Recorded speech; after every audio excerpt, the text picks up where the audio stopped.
Máme tu opäť dopravné informácie Trenčianskeho samosprávneho kraja ohľadom zmeny cestovných poriadkov pri mestskej doprave týkajúce sa okresov Prievidza, Partizánske a Bánovce nad Bebravou. Ako cestujúci už určite postrehli, nové cestovné poriadky sú platné od 10.12. Na tvorbe cestovných poriadkov sa spoločne s Trenčianskym samosprávnym krajom podielal inžinier Patrik Haluš z SAD Prievidza. Zmeny cestovných poriadkov sa týkajú aj spojov premávajúcich v smere Prievidza, Nitrianske Právno. Môžete nás informovať, v akom čase sa pridal nový spoj? Spojenie bude zabezpečené s odchodom 19:30 z Prievidze až do obce Tužina.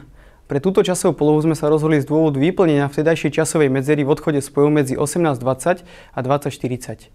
Vratný spoj s odchodom 21:05 z Nitrianskeho Právna odporúčame využiť najmä cestujúcim na nočné pracovné zmeny v meste Prievidza. Trenčiansky samosprávny kraj prispôsobuje zmeny cestovných poriadkov požiadavkám cestujúcej verejnosti. Môžete nám priblížiť, čo táto zmena prinesie?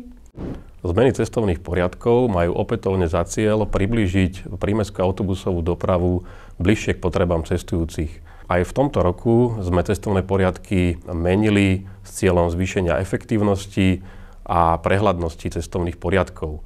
Komunikujeme pri návrhu a zmenách cestovných poriadkov nielen so zástupcami obcí a miest, ale aj so zástupcami zamestnávateľov a so samotnými cestujúcimi.